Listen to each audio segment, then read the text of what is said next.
So what's up guys, welcome back to another video. So आज की इस वाली वीडियो में मैं एक्सप्लेन करने वाला हूँ वन पीस का एपिसोड नंबर 1075। तो चलो बिना कोई टाइम वेस्ट के वीडियो स्टार्ट करते हैं। सो एपिसोड की स्टार्टिंग में हम लोग को देखने को मिलता है यामाटो एंड मोमोनोसुके लूफी के जायंट हैंड को देखकर एकदम शॉक में होते हैं। एंड फिर लूफी मोमोनोसुके को ओनिगाशिमा को साइड में करने के लिए कहता है एंड कहता है कि मोमो तुम कर सकते हो, बट मोमोनोसुके कहता है कि वो नहीं कर सकता है। इतने में सीन चेंज होकर काइडो एंड लूफी की तरफ आता है। लूफी काइडो से कहता है कि लेट्स सेटल दिस। काइडो भी कहता है कि ब्रिंग इट ऑन। एंड इतना कहने के बाद काइडो अपने मुंह से आग निकालता है जिससे जो लूफी का हाथ है वो जल जाता है। और फिर काइडो लूफी से कहता है तुम्हें मुझे पकड़ के रखने की जरूरत नहीं है, मैं यहाँ से भागने वाला नहीं हूँ। और आगे हम लोग को देखने को मिलता है कि काइडो अपने आप को पूरा आग में कवर कर लेता है। एंड काइडो लूफी से कहता है कि क्या तुझे पता है लूफी, 20 साल पहले एक इस कंट्री का हीरो हुआ करता था और उसे मैंने जलाकर मार दिया था। And since then this country has been lawless. Simple भाषा में कहूँ तो आप काइडो यहाँ जो चाहता है वही होता है। और काइडो कहता है कि लूफी वगैरह ये लोग सब हीरोज हैं जिनके आने का यहाँ के लोग 20 साल से वेट कर रहे थे। और इतना कहने के बाद आसपास की जितनी भी आग होती है काइडो उसे काइंड ऑफ अपनी बॉडी में एब्जॉर्ब कर लेता है और फिर काइडो पूरा शाइन करने लगता है। और काइडो उसे कहता है फ्लेम ड्रैगन टॉर्च। एंड फिर काइडो लूफी को कहता है कि अब तू मेल्ट होने वाला है। और इतना कह के काइडो अपने फ्लेम से लूफी के ऊपर अटैक कर देता है, बट लूफी को उससे कुछ नहीं होता।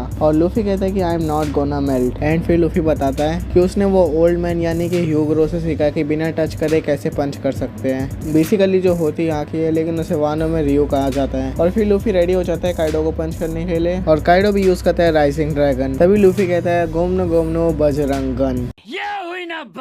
और ये क्लैश लिटरली ओनिगाशिमा को तो जाने दो, आसपास के पूरे एनवायरनमेंट तक को हिला के रख देता है। और यहाँ पे सीन शिफ्ट होता है कासल के अंदर जहाँ सभी लोग लूफी के लिए चीयर कर रहे होते हैं। एंड फिर हम लोग को पास्ट का सीन दिखाया जाता है जब ओडिन ने किनेमोन वगैरह को बचाया था और काइडो ने ओडिन को मार दिया था। और हम लोग को देखने मिलता है कि जो भी ओडिन का साथ दे रहा था उसको ओरोची एंड काइडो जन दोनों मार दे रहे थे। खासकर ये ओरोची भाई, इसने अपने लोगों से न जाने कितने मासूम लोगों की जाने ली है। और ये भूतनी का इतना सब करने के बाद भी हंस रहा था। बैट का ग्रिप निकाल के ना सीधा बैट एंड इवन जो समुराई ओडिन का रिवेंज लेने भी आए थे वो लोगों को भी काइडो एंड ओरोची ने मार दिया था। और जो लोग बच गए थे वो लोगों को ओरोची ने जेल में डलवा दिया था एंड उन लोगों को अपना स्लेव बनाकर दिन रात काम कराता था। एंड जो काइडो की फैक्ट्री वगैरह थी उससे पूरे में पॉल्यूशन फैल रहा था और जो नदी का पानी था वो भी पॉल्यूशन की वजह से लिटरली पूरा पॉइजन बन चुका था। वहाँ रहने वाले लोग रोज भूख और प्यास की वजह से मर रहे थे, लेकिन वो लोग फिर भी हार मानने को रेडी नहीं थे। वो लोग बस उसी चीज पे उम्मीद लगा के बैठे हुए थे जो ओडिन की वाइफ टोकी ने कहा था कि 20 साल बाद लोग उन्हें बचाने आएंगे।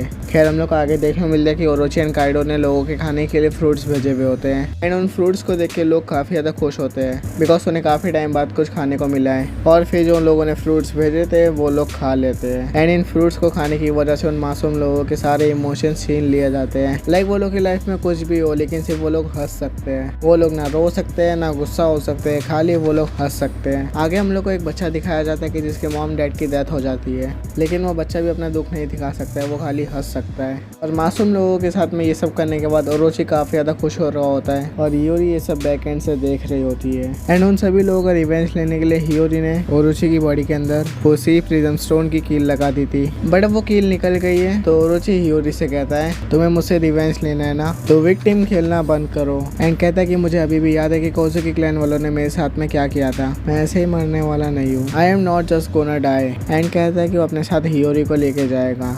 फिर मारने का आएगा तू। एंड फिर जो ओरोची है वो हियोरी की तरफ बढ़ने लगता है उसके ऊपर अटैक करने के लिए। तभी हम लोग को देखने मिलता है कि जो हियोरी है उसको अपनी मॉम एंड उनकी बातें याद आने लगती है। एंड जैसे ही ओरोची हियोरी के पास आने वाला होता है इतने में वहाँ पे डेंजिरो आ जाता है एंड वो आते के साथ सीधा ओरोची की गर्दन उड़ा देता है। सुकून का नाम सुना है?